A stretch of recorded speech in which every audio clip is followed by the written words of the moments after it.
Quieras, somos todo oídos. Ok, muito obrigado pelo convite.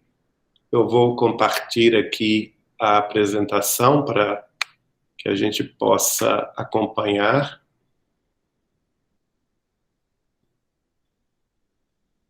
Só um minuto.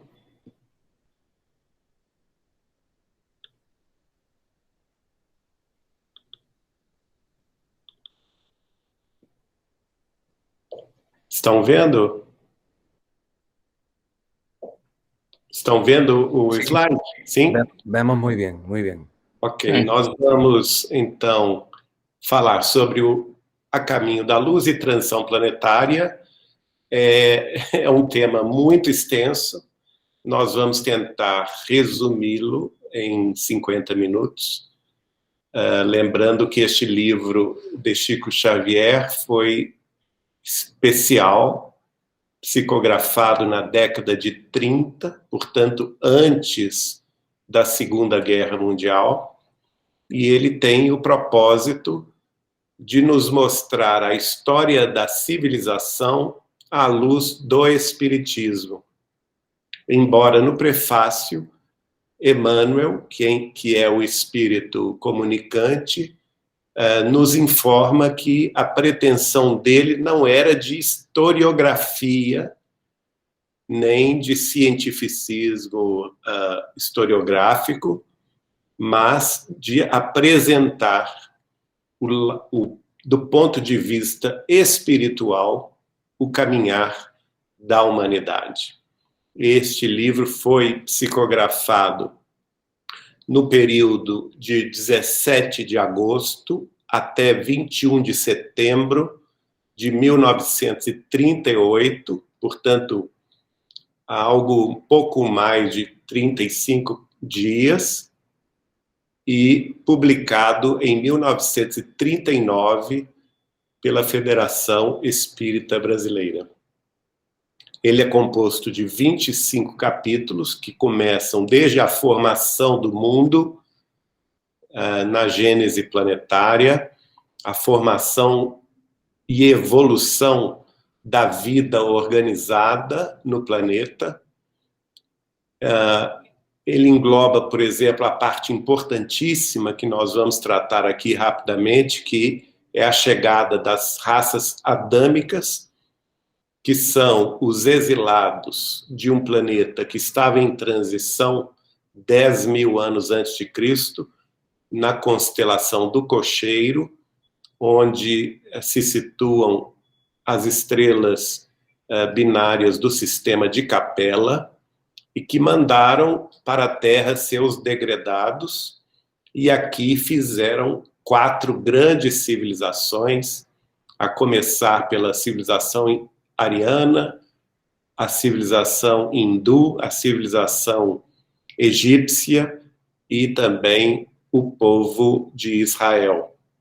Ele trata também das etnias amarelas, da China milenária, das grandes religiões do passado, da Grécia e da missão de Sócrates e todos os sábios gregos, da influência romana, até chegar naturalmente ao Cristo e à evolução da história no planeta. Ele vai terminar esse livro falando sobre o Apocalipse, que é a transformação da Terra no mundo em regeneração e depois disso no mundo feliz. Bom, recapitulando, ele aborda a formação da Terra 4,5 bilhões de anos atrás, sob os auspícios e a direção espiritual de nosso Senhor Jesus Cristo. Informa que a vida organizada somente ocorreu 1 bilhão de anos depois, ou seja, há 3 bilhões e meio de anos atrás, e que a chegada dos primeiros degredados de Capela se deu mais ou menos 10 mil anos antes de Cristo, sendo que a partir daí surgem as grandes civilizações. Os antepassados do homem, que que naturalmente é o período anterior à chegada dos capelinos. Sobre eles, ele vai dizer que os antropóides, antepassados do homem, tiveram a sua evolução em pontos convergentes, e daí os parentescos sorológicos entre o organismo do homem moderno e o do chimpanzé da atualidade. Houve uma grande transição no passado, quando o mundo estava ainda primitivo, não é? E esses antropóides das cavernas espalharam-se, então, aos grupos pela superfície do globo, a começar de África, se dirigindo ao Sudeste Asiático, à Austrália, ao norte da Ásia, depois fazendo a transposição pelo Alasca até as Américas e atingindo a América do Sul entre 12 e 3 mil anos atrás. Sobre eles, embora eles naturalmente tinham corpos bastante rudimentares comparativamente aos de hoje, criaturas de braços alongados, pelos densos, Emmanuel revela que as hostes do invisível, do mundo espiritual, de civilizações extraterrestres, operaram uma definitiva transição no corpo perispiritual pré-existente desses seres, chamados por ele de homens primitivos, e nas regiões siderais, ou seja, fora da Terra, foi feita essa abordagem biológica, genética, em determinados intervalos das reencarnações, até que se pudesse ter na Terra, surgir na Terra, depois desta interferência genética, os primeiros selvagens de compleição melhorada, tendendo à elegância dos tempos do porvir. Emmanuel também faz referência aos continentes que desapareceram, inicialmente o continente de Lemúria, onde hoje é o Pacífico, e também ao continente Atlantis, onde hoje é o Atlântico Norte e até parte do Mediterrâneo. E, por fim, por volta de 10 mil a.C., ele vai falar da chegada das raças adâmicas degradadas do sistema estelar de Capela. A Capela está constante da constelação do Cocheiro ou de Auriga, e é uma dessas estrelas que pode ser observada do hemisfério norte. Ela está situada, este sistema estelar, a 42 anos-luz da Terra, a cerca de 9 trilhões 460 bilhões e 800 milhões de quilômetros da Terra, representando aí 63.072 vezes a distância da Terra ao Sol.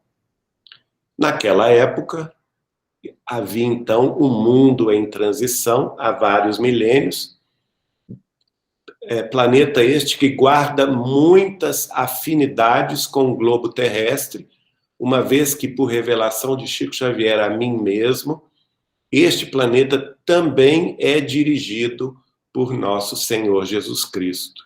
E naquela época atingiu o ponto máximo de um de seus extraordinários ciclos evolutivos, ou seja, há 12 mil anos atrás, Capela atingiu a transição planetária que hoje nós estamos vivendo aqui na Terra.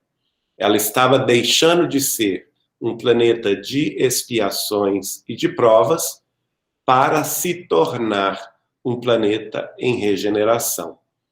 E, portanto, como alguns milhões de espíritos rebeldes, habitantes de Capela, que lá existiam e se recusavam a acompanhar o surto evolutivo do planeta, dificultando, inclusive, o progresso daqueles povos cheios de piedade e virtudes. Muitos deles foram, então, degredados, chamados espíritos exilados aqui na Terra. Segundo Emmanuel, foi Jesus quem os recebeu à luz do seu reino de amor e de justiça, recebendo aquela turba de seres sofredores e infelizes. Com sua palavra sábia e compassiva, exortou essas almas desventuradas à edificação da consciência pelo cumprimento dos deveres de solidariedade e de amor no esforço regenerador de si mesmas. Mostrou-lhes os campos imensos de luta que se desdobravam na terra, envolvendo-as no halo bendito de sua misericórdia e de sua caridade sem limites. Abençoou-lhes as lágrimas santificadoras, fazendo-lhes sentir os sagrados triunfos do futuro e prometendo-lhes a sua colaboração cotidiana e a sua própria vinda aqui à Terra no porvir. Aqueles seres angustiados e aflitos que deixavam para trás de si todo um mundo de afetos, não obstante aos seus corações empedernidos na prática do mal, seriam então degredados na face obscura do planeta terrestre. Andariam desprezados na noite dos milênios da saudade e da amargura. Reencarnariam no seio das raças ignorantes e primitivas, a lembrarem o paraíso perdido nos firmamentos distantes. Por muitos séculos não veriam a luz de Capela, mas trabalhariam na terra, acariciados por Jesus e confortados por sua imensa misericórdia. Foi feita antes da sua chegada a fixação dos caracteres raciais dessas novas etnias. Para tanto, segundo Emmanuel, foi necessário experiências biológicas finais para o aperfeiçoamento das raças humanas. E começaram, então, a reencarnar esses seres nas regiões mais importantes, junto aos descendentes dos primatas. Em princípio, na Ásia Central, no Monte do Pamir, para onde vieram as etnias arianas de Capela. Depois, ao longo do Vale do Rio Indo, na região onde hoje é a Índia e o Paquistão. Mais tarde, na região do Vale do Nilo, formando a civilização egípcia, e também na região do Eufrates, formando as civilizações da Mesopotâmia, para mais tarde também chegarem os hebreus. Estavam, assim, já formados os caracteres do Homo sapiens sapiens. Esses povos, então, formaram 4 grandes correntes. Eram uma mistura de espíritos vindos de Capela e que se reencarnaram na Terra, dando origem, então, às chamadas raças adâmicas. Guardavam muitos deles a lembrança das vidas passadas, a lembrança do Éden perdido, daí o simbolismo na Bíblia de Moisés, de Adão e Eva comendo a maçã do pecado e expulsos do paraíso perdido, e também guardavam entre eles as mesmas afinidades sentimentais e linguísticas que os associavam em Capela. Por essa razão, eles se uniram aqui em 4 povos distintos na antiguidade: os árias, os hindus, os egípcios e os hebreus. Os árias tiveram uma importância fundamental, porque, por não terem grande vinculação religiosa, começaram a desbravar a terra e a se misturar com outros povos. É por influência deles que vai surgir a união deles com a civilização hindu, a civilização do Harappan, que vai ser dar gênese ao sânscrito, a primeira língua sânscrita, que é a mãe de todas as línguas indo-europeias, latinas, celtas, gregas, germanas, eslavas, e responsável por quase a totalidade das línguas hoje faladas no Ocidente. São essas etnias precursoras das civilizações brancas, também hindus, egípcias e hebraicas, sendo que antes delas já haviam sido degradados para a terra os povos de etnia amarela, de outra constelação, e que os povos da África seriam os povos originários da terra mesma. Assim, temos esses 4 grandes povos, já citados por mim, sendo o primeiro deles os arianos, que vieram por cerca de 10.000 a.C., seguidos pelos hindus, e a mistura dos arianos com os hindus vai gerar, portanto, nesse movimento nômade de conquistar povos, conquistar regiões, vão sair da região do subcontinente indiano, onde, a partir de grandes movimentos de fusão com as culturas locais, surgiram os idiomas índicos, também os idiomas chamados hoje de iranianos, que são mais de 50 na região do Afeganistão, do Paquistão, do Irã, antiga Pérsia, não é?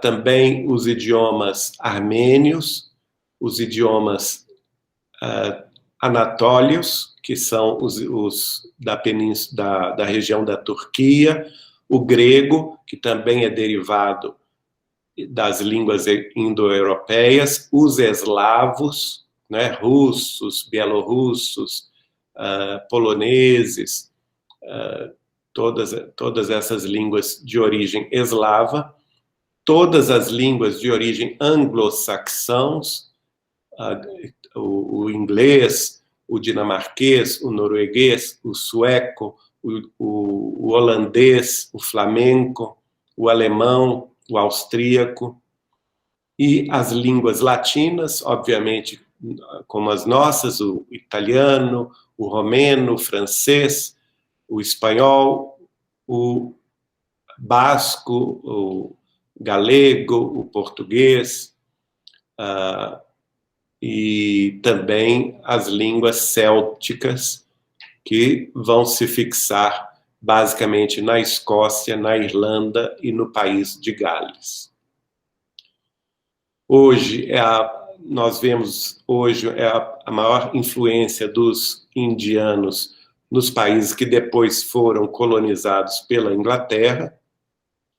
Temos depois deles também os egípcios, não é, que não se movimentaram, ficaram basicamente na região do Nilo, e os hebreus, que vão ter grande influência na civilização ocidental, tendo em vista que, dentre os degredados de Capela, junto com os arianos, os hindus e os egípcios, era o único povo que já trazia de Capela a certeza do Deus único.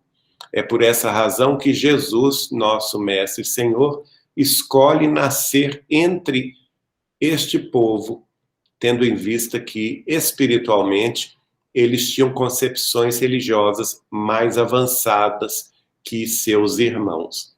Naturalmente, eles inicialmente eram escravos dos egípcios e, por influência de Moisés, conquistaram ali a Palestina. Bom, as promessas do Cristo. As raças adâmicas ouviram, antes de reencarnar na Terra, ouviram a palavra de Jesus e guardaram suas promessas de enviar missionários e mensageiros. Os povos já sabiam da sua vinda na Terra antes mesmo dela acontecer. Daí a razão da existência de profecias, presságios e visões em todas as civilizações precedentes ao cristianismo. Nós vamos ver isso nas religiões da Índia, não é? Nas tradições dos Vedas, nós vamos ver isso no zoroastrismo da Pérsia, vamos ver isso junto aos gregos, junto aos egípcios, junto aos hebreus, sempre falando e prevendo a chegada do Messias sob variada denominação. As epopeias, portanto, do Evangelho de Jesus foram previstas e cantadas alguns milênios antes da sua vinda, tendo em vista que eles já sabiam dessa chegada. Mas cada povo atribuía, de acordo com seu nível evolutivo, cultural e de afinidade, formas e imagens distintas, diferentes para o porvir do Cristo. Bom, a chegada do Cristo inaugura, naturalmente, para a Terra um novo tempo, um tempo de desenvolvimento moral e ético pelos padrões do seu evangelho de amor e sabedoria. Assim, na Roma antiga, ela é vivamente influenciada e a própria cultura romana, espelhada no direito romano, passa a respeitar o direito de todos. E nós vamos, a partir daí, nos encaminhar para outra transição planetária, prevista pelo próprio Jesus, para ocorrer no futuro. Dentre as palavras do Cristo, aquelas que mais dizem respeito ao futuro são o seu sermão profético, que fala exatamente do momento da grande transformação planetária no futuro da humanidade, e ele encerra a sua boa nova do Evangelho, configurada no Novo Testamento de Jesus Cristo, convocando à sua presença o apóstolo João Evangelista, que era o último dos seus discípulos, ainda encarnados na Terra, e que saiu do corpo na ilha de Patmos, onde estava preso por ordem do imperador romano, e se encaminhou para o encontro com Jesus na alta espiritualidade. Jesus, da parte de Deus, lhe mostra o futuro da humanidade, que é o livro do Apocalipse. E a partir daí, todos os sucessos históricos principais, tanto do ponto de vista evolutivo da humanidade, no campo da ciência, da tecnologia, da filosofia e da religião, estão previstas no livro do Apocalipse. Está claro lá, pelos estudos enfeixados pelo Marco Paulo Denuti de Espírito, que escreveu 2 grandes livros sobre o Apocalipse de João. O primeiro deles é o Apocalipse segundo o Espiritismo, lançado em novembro de 2017, e o último deles, lançado no ano passado, Apocalipse, o Espiritismo no Centro da Revelação, em que ele vai analisar tanto as visões proféticas do Velho Testamento, especialmente do profeta Daniel, vai analisar o discurso de Jesus no sermão profético na Galileia, vai analisar o livro do Apocalipse de João Evangelista, fazendo a ponte dessas revelações espirituais muito significativas com a obra de Allan Kardec, especialmente o último livro de Allan Kardec, A Gênese, os Milagres e as Predições segundo o Espiritismo, lançado em 6 de janeiro de 1868 em Paris, analisando desta obra 36 trechos relevantes, e depois, no século XX, analisando a obra de Francisco Cândido Xavier, Chico Xavier. Dos 535 livros do Chico Xavier publicados até hoje, Marco Paulo vai destacar 75 livros e colecionar 199 mensagens escritas pelos espíritos de Emmanuel, André Luiz, Bezerra de Menezes, Humberto de Campos, Castro Alves e outros mais, espalhados nesses 75 livros, que vão nos dar a chave interpretativa do conhecimento hermético do Apocalipse de João Evangelista, mostrando-nos que a Terra já estava tudo previsto para o momento dessa transição planetária, no século XXI, em que a Terra deixará, e como está deixando de ser um mundo de expiação e de provas, para se encaminhar na direção de se tornar um mundo em regeneração, assim como um dos planetas de Capela vivenciou 12.000 anos atrás. Aqui alguns trechos de Allan Kardec, no capítulo 18, itens 27 e 28 da Gênese, em que Kardec nos mostra que para que na Terra sejam felizes os homens, preciso se faz que somente a povoem espíritos bons, encarnados e desencarnados, que somente ao bem se dediquem. Havendo chegado o tempo, grande emigração se verifica dos que a habitam. A dos que praticam o mal pelo mal, ainda não tocados pelo sentimento do bem, os quais, já não sendo dignos do planeta transformado, serão excluídos, porque senão lhe ocasionariam de novo perturbação e confusão, e constituiriam obstáculo ao progresso. Substitui ilusão, espíritos melhores, que farão reinem em seu seio a justiça, a paz e a fraternidade. A época atual é de transição. Confundem-se os elementos das duas gerações.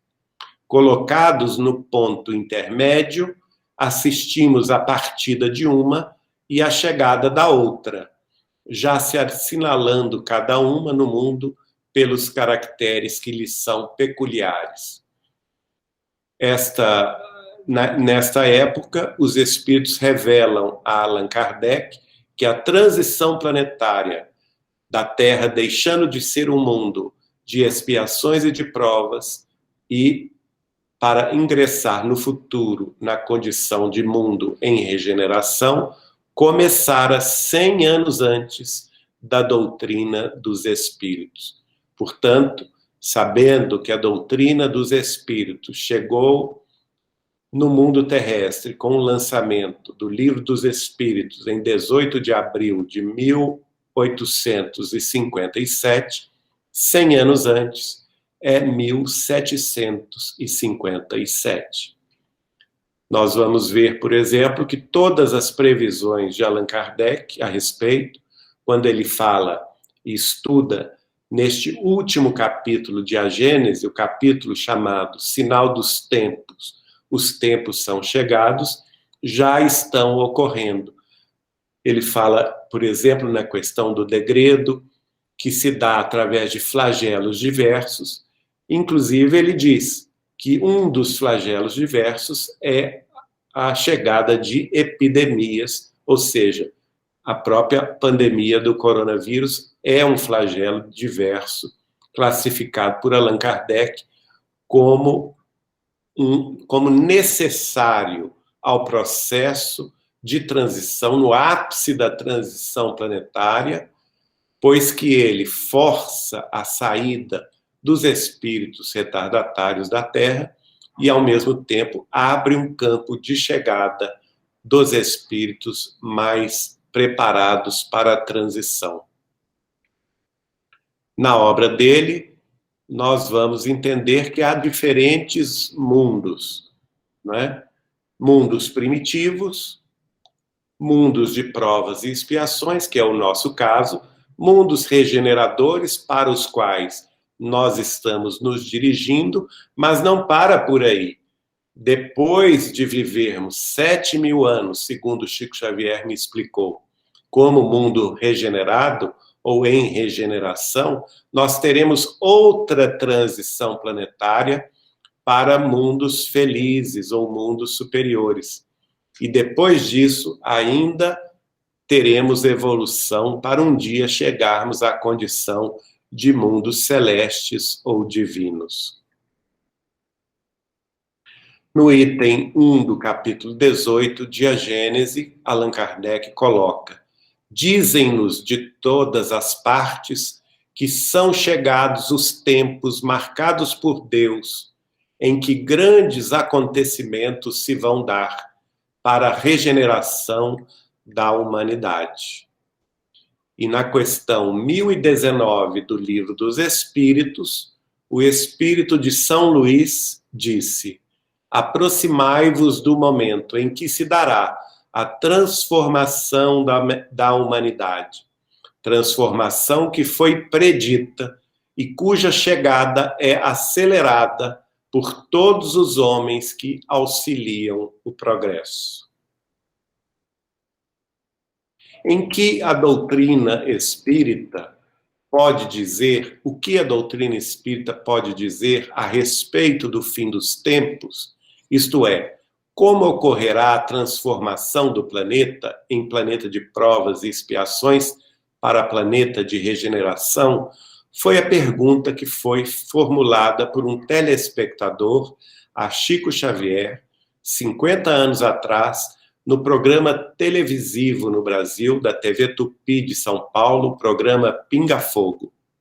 E Chico Xavier, cuja resposta está transcrita no livro Plantão de Respostas, editado pela Cultura Espírita União de São Paulo, na década de 90, Chico Xavier respondeu: através da busca da espiritualização, superação das dores e construção de uma nova sociedade, a humanidade caminha para a regeneração das consciências. Cabe a cada um longa e árdua tarefa de ascensão, trabalho e amor ao próximo. Com Jesus, este é o nosso caminho. Naturalmente que a transição planetária, ela não se dá de um dia para a noite. Ela tem, naturalmente, o seu tempo e, dentro desse tempo, vários ciclos ou subciclos. E nós vamos ver que, se Allan Kardec recebe a informação de que a transição planetária começara 100 anos antes da codificação espírita, portanto, em 1757, Chico Xavier, por sua vez, vai responder também à pergunta de um telespectador da TV Tupi de São Paulo, 50 anos atrás, que havia perguntado a ele qual seria, na opinião de Emmanuel, a data em que a Terra ingressaria na condição de mundo em regeneração. E Chico Xavier respondeu que, segundo Emmanuel, a Terra será um mundo regenerado em 2057. Notem bem que entre 1757 e 2057 temos 300 anos de transição planetária. Portanto, o tempo de transição planetária, o tempo total, é de 3 séculos, 300 anos. E dentro desses tempos de transição planetária, desses 300 anos, nós vamos ver vários ciclos. A principal característica do último ciclo da transição planetária, que é este que nós começamos a viver a partir de julho de 2019, é a chamada destruição da incredulidade. É o grande desafio dos tempos atuais para que nós cheguemos em 2057 como um mundo de regeneração. E neste particular, a ciência terá preponderante papel de importância fundamental. O próprio Allan Kardec vai comentar o assunto, uma vez que, na nota escrita por ele, a pergunta de número 798 do Livro dos Espíritos, ele comentou: mas ainda haverá, durante 2 ou 3 gerações, um fermento de incredulidade que só o tempo dissipará. Allan Kardec tinha noção que o Espiritismo, como consolador prometido pelo Cristo, não era para o seu tempo. E que depois da sua geração, depois da sua desencarnação, que acabou acontecendo em 31 de março de 1869, ainda a Terra viveria 2 ou 3 períodos, ou gerações, ou ciclos de incredulidade. Mas qual seria o cálculo de tempo referido por Allan Kardec a respeito do que seja uma geração? Obviamente que não podemos tomar como parâmetro a concepção nossa atual de uma geração, uma vez que, com o avanço da ciência, hoje, no início do século XXI, nós vivemos muito mais do que se vivia na época de Allan Kardec, entre 1854 e 1869. Eu fiz uma pesquisa, qual era a expectativa de vida na Europa do século XIX.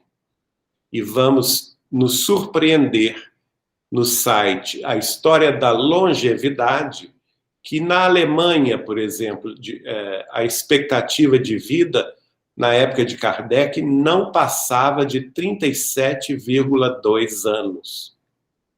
Também no site acervopublico.pt, multimídia de Portugal, em que se estuda a vida desde 1820, vamos ver que na França, de 1860, a expectativa de vida era de 43 anos. E na França de 1870, depois da Comuna de Paris e do início da Guerra Franco-Prussiana, esta expectativa de vida não passava de 35 anos. Mas é no item número 30 do livro A Gênese, os Milagres e as Predições, no capítulo 18, Sinal dos Tempos, os tempos são chegados, no item 30, a geração nova, que nós vamos ver Kardec fazendo menção a uma geração como sendo o período de 50 anos.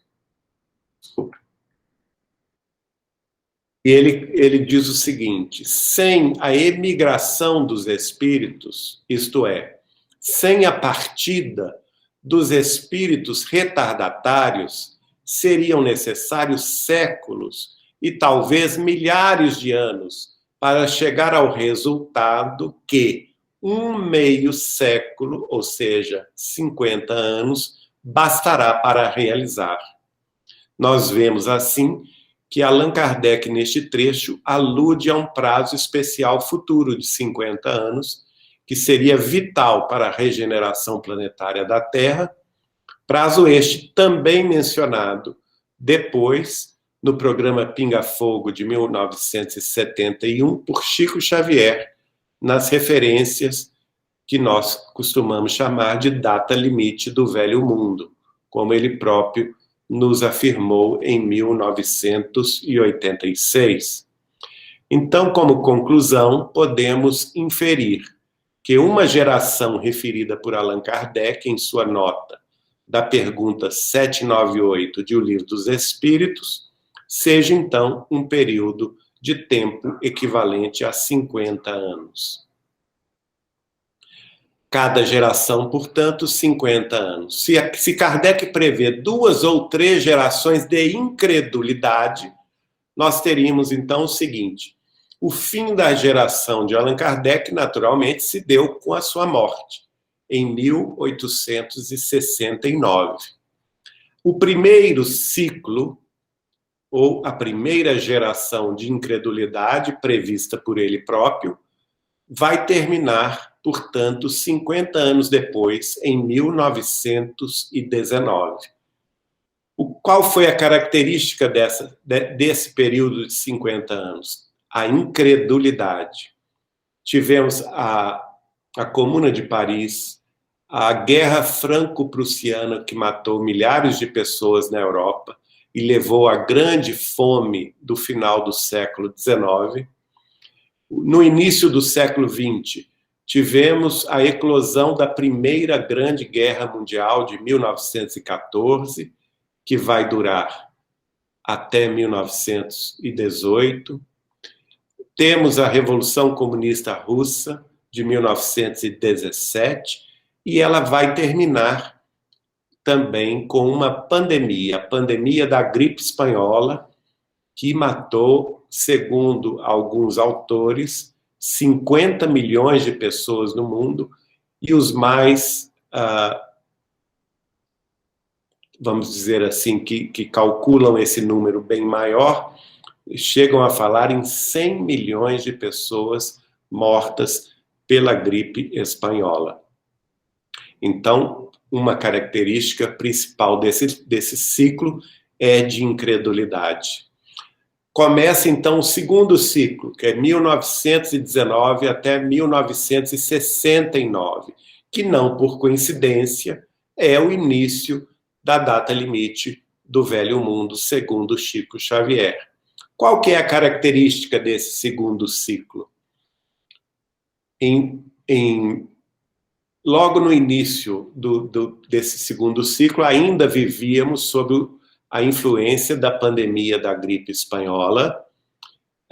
Logo em seguida, em 1929, nós tivemos a quebra da Bolsa de Nova York, que vai gerar a grande depressão econômica dos anos 30. Nós vamos ter a Guerra Civil Espanhola, com a matança de vários religiosos. Nós vamos ter o surgimento do nazismo da Alemanha, do fascismo na Itália e do imperialismo japonês, que vão gestar o início da Segunda Grande Guerra Mundial, de 1939 até 1945, que vai se encerrar com o arrasamento dessas 3 nações, especialmente a 2 grandes cidades japonesas, com a eclosão de 2 bombas atômicas em Hiroshima e Nagasaki. Mas, apesar da paz que se estabelece a partir de 1945, uma grande confusão ainda ocorre no mundo, com a Guerra das Coreias, que são divididas em 2, a comunista e a capitalista, a Guerra da Indochina, a Guerra do Vietnã, a Guerra do Camboja, a corrida armamentista no espaço entre a União das Repúblicas Socialistas Soviéticas e os Estados Unidos da América do Norte, que vão levar os Estados Unidos na vantagem de pisar pela primeira vez no solo lunar, os astronautas da Apollo 11. Neste momento se encerra o segundo ciclo de incredulidade da transição planetária, previsto por Allan Kardec, e novamente a sua característica é materialista, é a incredulidade. E surge então o terceiro e último ciclo de incredulidade, que é a data limite do Velho Mundo, segundo Chico Xavier, começando em 1969, com a chegada do homem na Lua e com a reunião das potências angélicas do sistema solar que dirigem o nosso sistema, com a presença e a representação da Terra por nosso Senhor Jesus Cristo, e que resolvem dar à humanidade terrestre uma última chance, a 1/10 hora do Apocalipse, uma moratória de 50 anos que, neste tempo, a humanidade deveria se suportar umas às outras, as grandes nações, e que não seria permitido às coletividades terrestres, neste período que vai de 1969 a 2019, no mês de julho, não seria definitivamente permitida uma terceira guerra mundial, uma guerra termonuclear, que nos traria consequências devastadoras e imprevisíveis, levando, segundo Chico Xavier me disse, à desencarnação de 2/3 da população global em 15 dias. Então, é justamente nesse prazo final cuja característica ainda é de incredulidade, porque o materialismo graçando, mas grandes transformações ocorrendo no campo da ciência, no campo da filosofia, no campo da economia, no campo da sociologia, no campo da integração, da globalização das nações e a sua integração definitiva. É um tempo em que a Ásia passa a ter uma presença fundamental na economia, com a chegada e a integração da China, do Japão e dos chamados tigres asiáticos, como a Coreia do Sul, como a Tailândia, como a Indonésia, como outras nações ali da Ásia, que deram um impulso muito grande ao comércio e à integração dos povos. E, por fim, nós então temos a quarta geração e última geração, que começa em 2019. Nós vamos ver, por exemplo, só passando aqui, atravessando aqui, uma carta de Chico Xavier ao então presidente da Federação Espírita do Estado de São Paulo, o senhor José Gonçalves Pereira, carta esta que foi escrita em 1956, que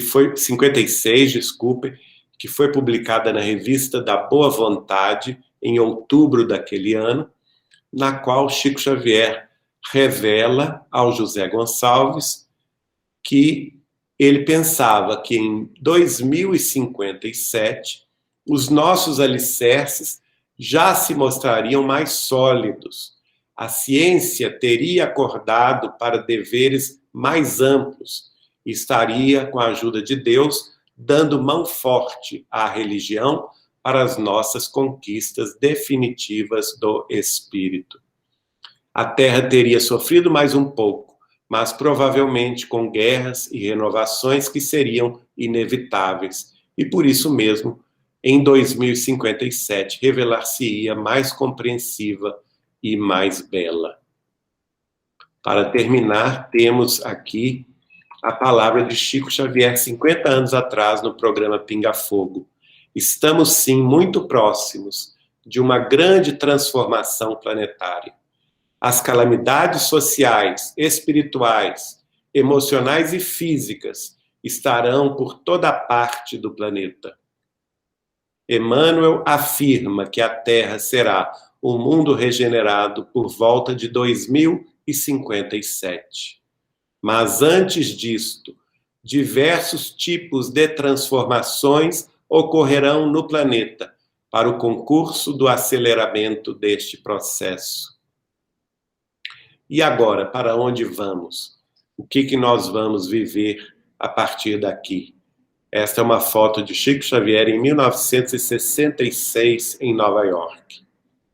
Ele próprio responde no programa Pinga Fogo: nós estamos no limiar de tempos novos em que a ciência descortinará para nós todos um futuro imenso diante do universo. E segundo Kardec, esta quarta geração tem essa responsabilidade. A nova geração, devendo fundar a era do progresso moral, distingue-se por uma inteligência e uma razão geralmente precoces, somadas ao sentimento inato do bem e das crenças espiritualistas. É o sinal incontestável de um certo grau de adiantamento anterior. Bom, com essa palavra, a gente encerra a nossa transmissão, abrindo naturalmente a alguma pergunta. Geraldo, muchísimas gracias por tu charla tan amable, tan agradable y tan clarita que hasta yo la he comprendido. Que bom, fico feliz. Sí. Bueno, hay muchas preguntas. Vamos a ver, porque has hablado de muchas cosas. La primera pregunta que tenemos aquí es que cuando se habla de los exiliados de Capela, siempre viene a la mente el castigo, en gran parte por las condiciones que estos espíritus representaban para Capela. Sin embargo, ¿no tenían también la oportunidad, dados sus propios logros, de ayudar também ao progresso do planeta? Sim, exatamente. O degredo de Capela é consequência do mal feito, porque o Chico vai me revelar que ocorreu em Capela uma guerra nuclear. E a guerra nuclear que ocorrera lá, os povos que deram origem à guerra nuclear em Capela receberam, vamos dizer assim, a sentença espiritual do degredo para a Terra. Foram expulsos de lá. Ao mesmo tempo em que eles foram expulsos, daí a noção de paraíso perdido, a chegada deles na Terra era também uma nova oportunidade para que eles pudessem colaborar com os povos primitivos da Terra e com seus conhecimentos superiores de astronomia, de religião, de ciência e também os seus conhecimentos de linguagem, de transmissão do conhecimento, eles acabam influindo decisivamente na evolução terrestre. Tanto é que os primeiros idiomas escritos, né, os primeiros hieroglifos, surgiram com a chegada dos capelinos. Antes dos capelinos, não havia história, porque os seres humanos primitivos da Terra não registravam por símbolos ou por escrita a sua própria vivência.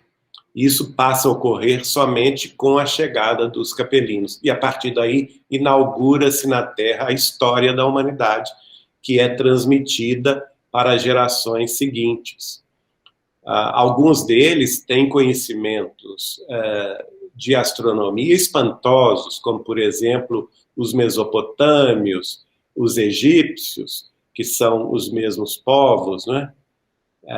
Em ciclos diferentes de evolução, os próprios, no campo linguístico, por exemplo, nós vamos ver na língua sânscrita uma língua máter que vai influir em todo o Oriente Médio, Europa, África e Américas, dando gestão, sendo a língua máter de mais de 180 novos idiomas.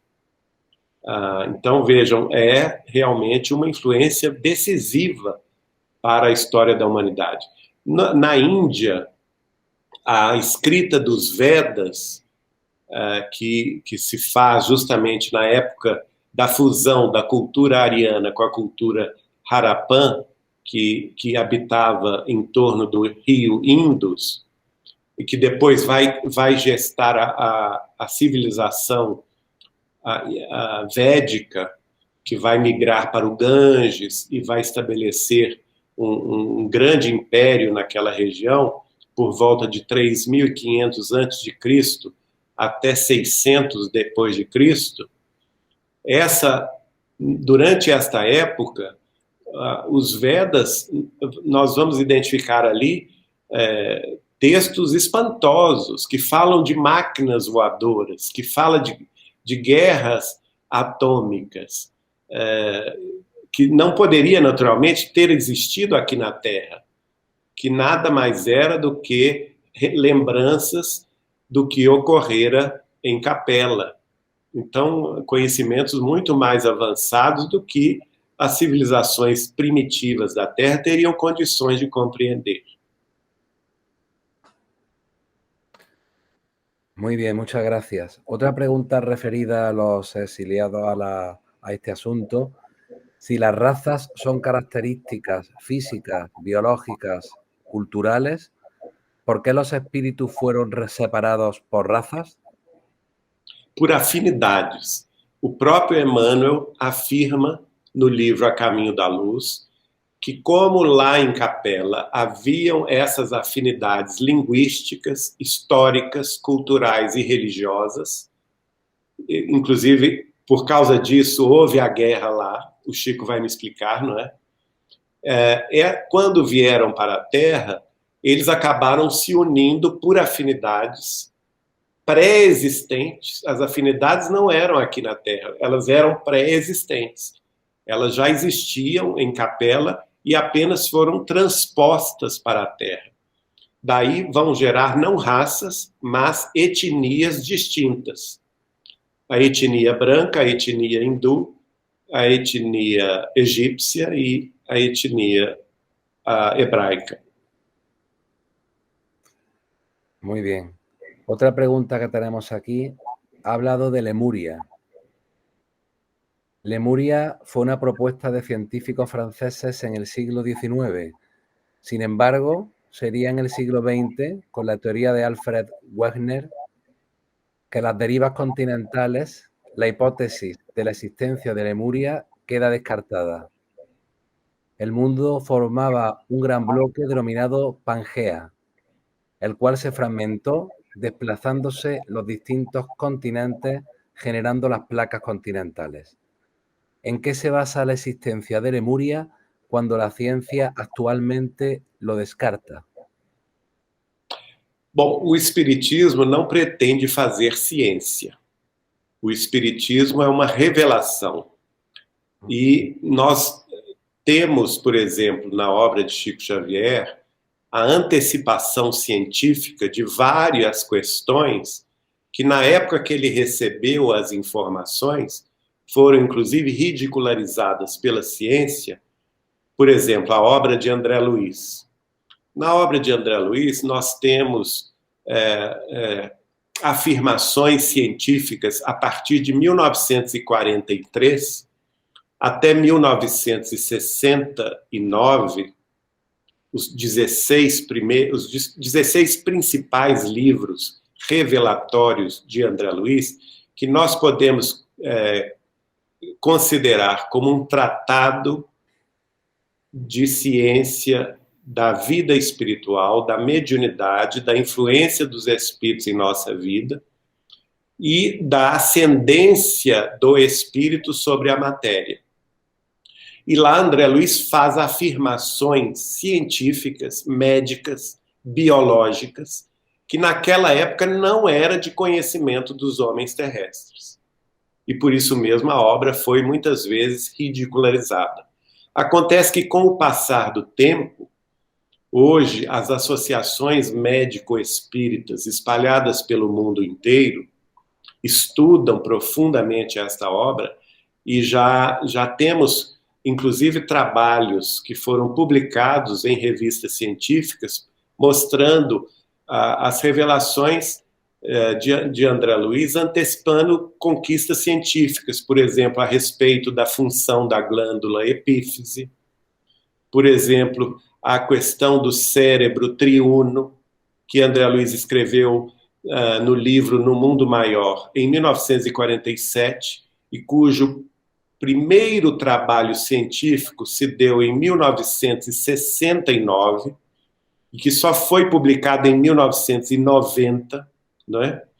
Nós temos, por exemplo, antecipações científicas históricas da obra de Emmanuel, nos chamados romances históricos épicos de Emmanuel, há 2000 anos, 50 anos depois, Paulo e Estevão, Ave Cristo e Renúncia, que na época que Chico Xavier os recebeu, entre 1938 e 1952, foram também ridicularizados pela ciência da historiografia humana.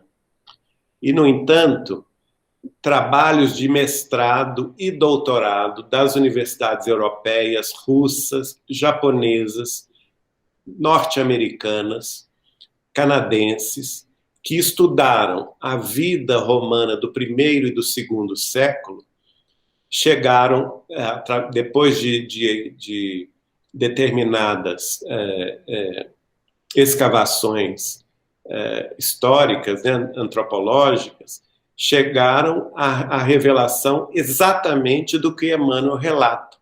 Nós temos, por exemplo, uma pesquisa a respeito do livro Há 2000 anos, que antecipou,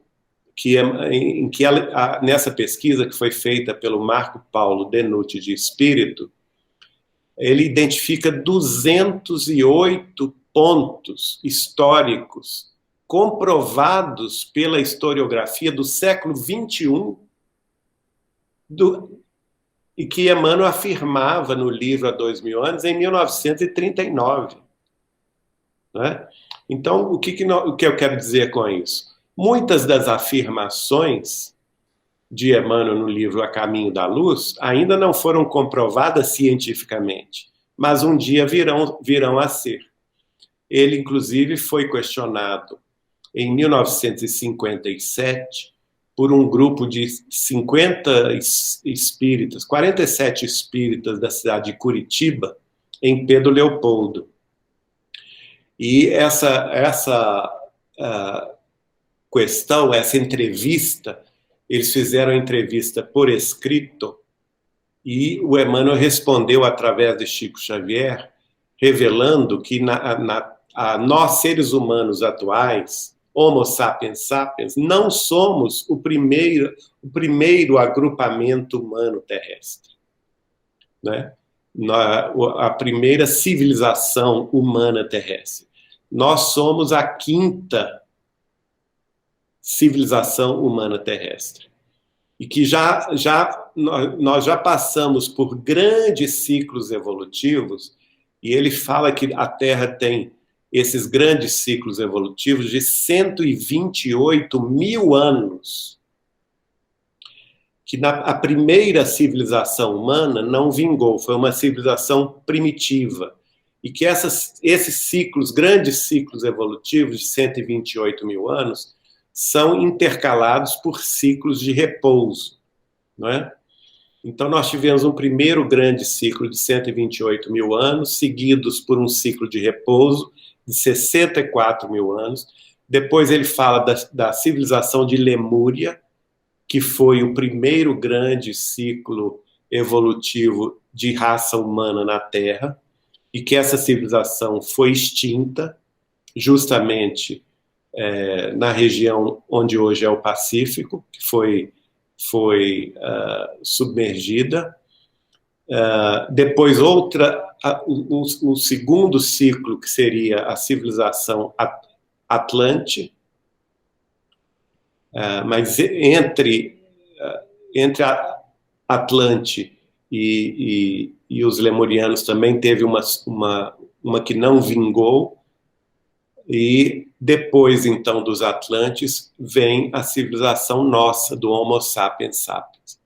Então, são grandes ciclos que nós, na nossa condição de ciência terrestre, ainda não temos ainda a condição de avaliar.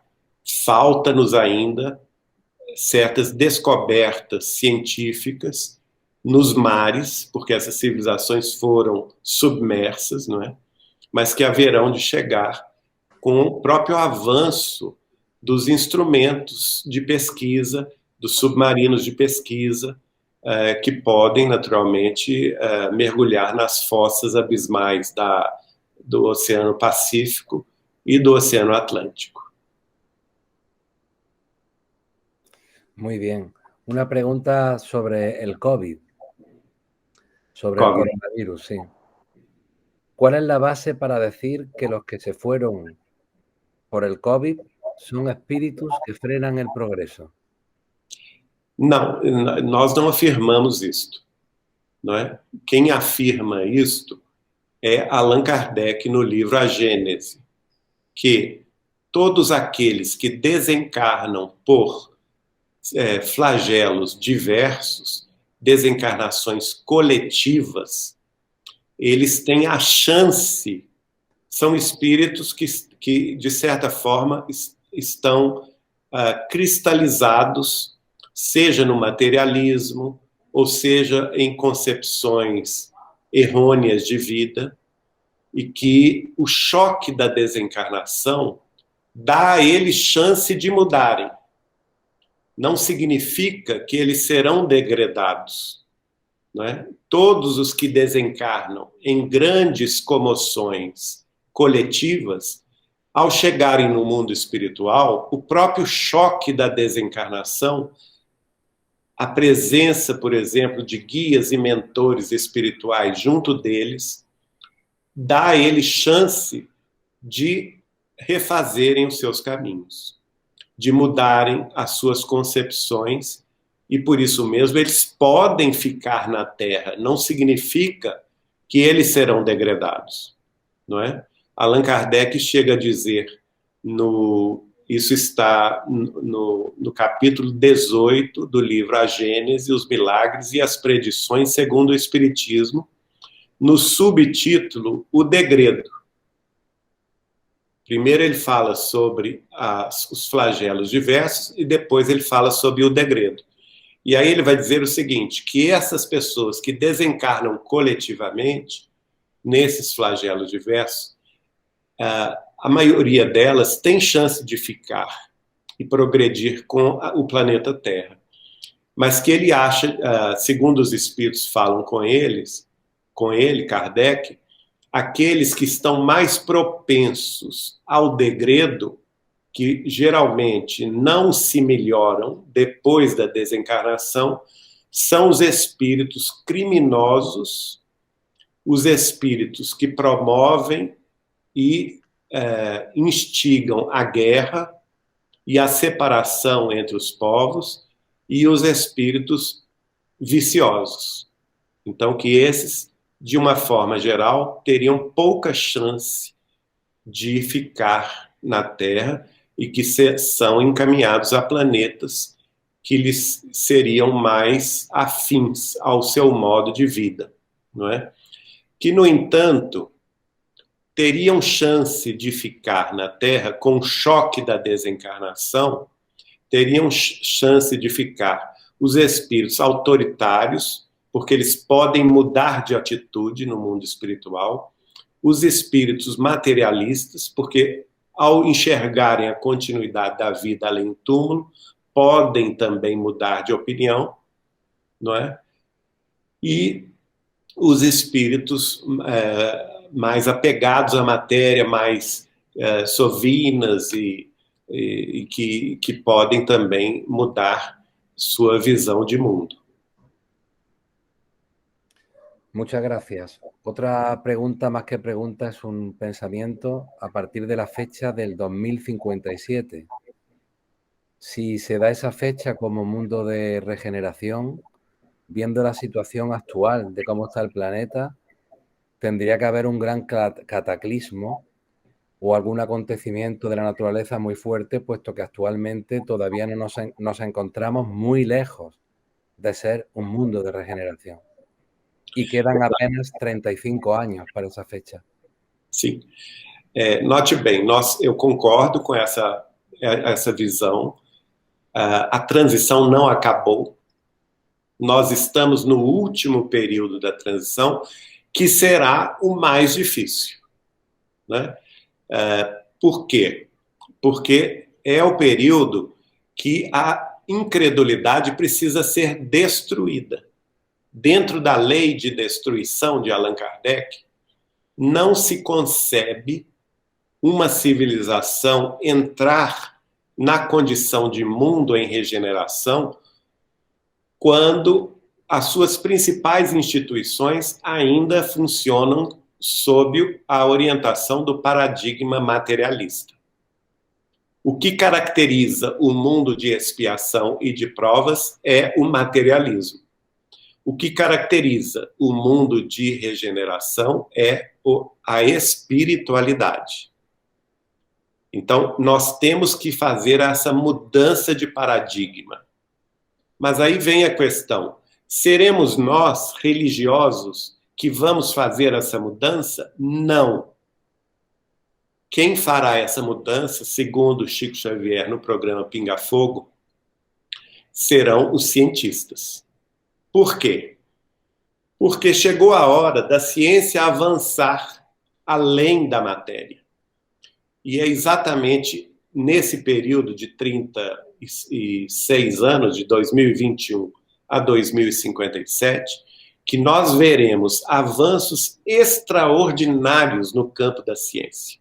Avanços, segundo Chico Xavier me falou em 1986, avanços inimagináveis, em que se descortinará, por exemplo, os postulados, os princípios básicos da doutrina espírita.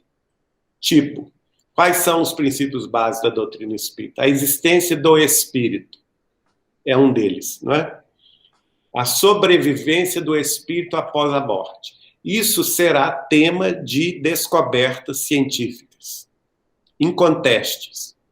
A existência de planos de vida espirituais, que não são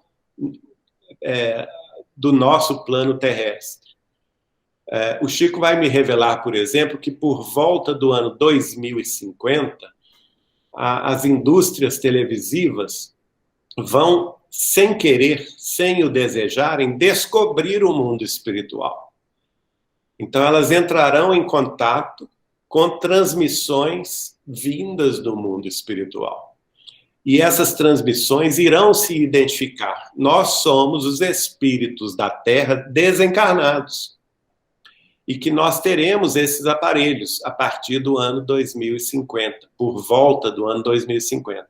Ora, já pensaram na mudança de paradigma que isso vai causar? Porque a vida após a morte deixará de ser especulação filosófica ou religiosa para ser fato científico. Então, o materialismo cai por terra. Todas as doutrinas materialistas caem por terra, porque a ciência estará avançando nos domínios do espírito. Outra questão que nós vamos ver é o contato imediato com civilizações extraterrestres, que, segundo Chico Xavier, vão nos trazer avanços científicos inimagináveis. E esse contato se dará nos próximos anos. Chico vai dizer, por exemplo, no programa Pinga Fogo, que esse contato será feito a partir do momento em que a civilização humana estabelecer as bases definitivas na Lua, na face da Lua. E que civilizações de outras galáxias, inclusive, se apresentariam para nós. Então, veja, é uma mudança tão grande de paradigma que o próprio Chico vai dizer o seguinte no programa Pinga Fogo: nós vamos reconhecer que não somos o único mundo criado por Deus, que fazemos parte de uma família universal, não é? Então, as concepções também filosóficas, religiosas e científicas do mundo terrestre, a partir deste ponto da nossa evolução planetária, mudarão por completo, não é? Então, nós teremos este avanço científico extraordinário, descortinando questões fundamentais para a compreensão do ser, do destino e da dor. Além disso, eu concordo com você, com a sua colocação, de que em algum momento, eu não sei quando, nós teremos algum cataclismo físico. Em algum momento. E que gerará grandes correntes migratórias na face da Terra.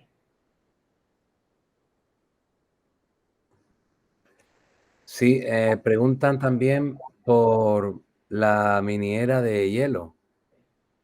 Sim, essa é uma das previsões de Chico Xavier. Nós estaríamos na iminência de uma mini era do gelo. Actualmente. Atualmente. En los próximos años, ¿no? Sim. Debido al cambio climático, ¿no? Sim. Por aí puede darse essa possibilidade, segundo essa predição de lo que pode... Mas não somente isso. Segundo Chico Xavier, nós veremos também a explosão de algum grande supervulcão. Que talvez a explosão desse supervulcão cause a mini era do gelo. Pues, Geraldo, yo aquí no veo más preguntas. Fique à vontade. No sé si alguien quiere, antes de despedirnos, preguntar alguna cosita más.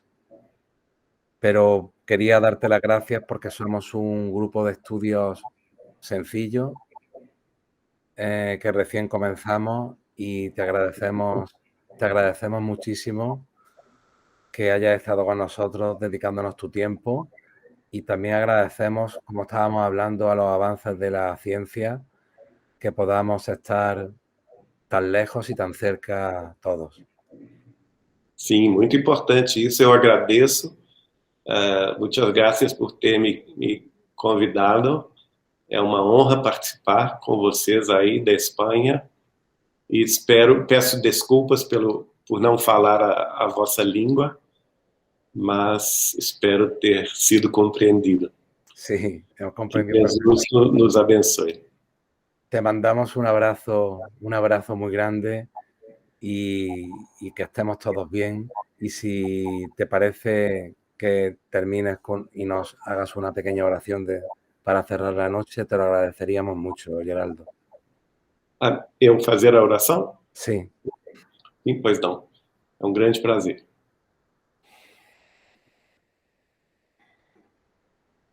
Amado Senhor Jesus, Mestre de bondade e misericórdia, amor e sabedoria. Eis-nos aqui, Senhor, ligados pela multimídia, pelos corações, pelo Espírito, unindo mentes e sentimentos no ideal superior de conhecer os teus ensinamentos, de penetrar os teus domínios de esclarecimento e consolação que a doutrina dos Espíritos nos indica. Agradecemos-te, Senhor, a oportunidade do abraço fraternal e amigo à distância, unindo duas nações amigas e fraternas, Espanha e o Brasil, num só abraço de amor e fraternidade. Possam teus mensageiros, nossos benfeitores espirituais, infundir-nos em nossas almas mais bom ânimo e alegria de viver, mais disposição de estudar e compreender, mais amor e mais luz. E para tanto, Senhor, confiantes na tua promessa de que estarias conosco, nós te agradecemos e te pedimos a continuidade da presença desses mentores e benfeitores, para que eles possam nos sustentar no teu caminho de verdade e vida, na tua excursão de paz e reconforto, envolvendo-nos no amor divino que nunca nos desampara e nunca nos deixa a sós. E com este pensamento de gratidão, nós rendemos-te louvor a tua presença amorosa e compassiva conosco e a presença de Deus em nossas vidas. Assim agora, como para todo sempre, que assim seja. Que así sea.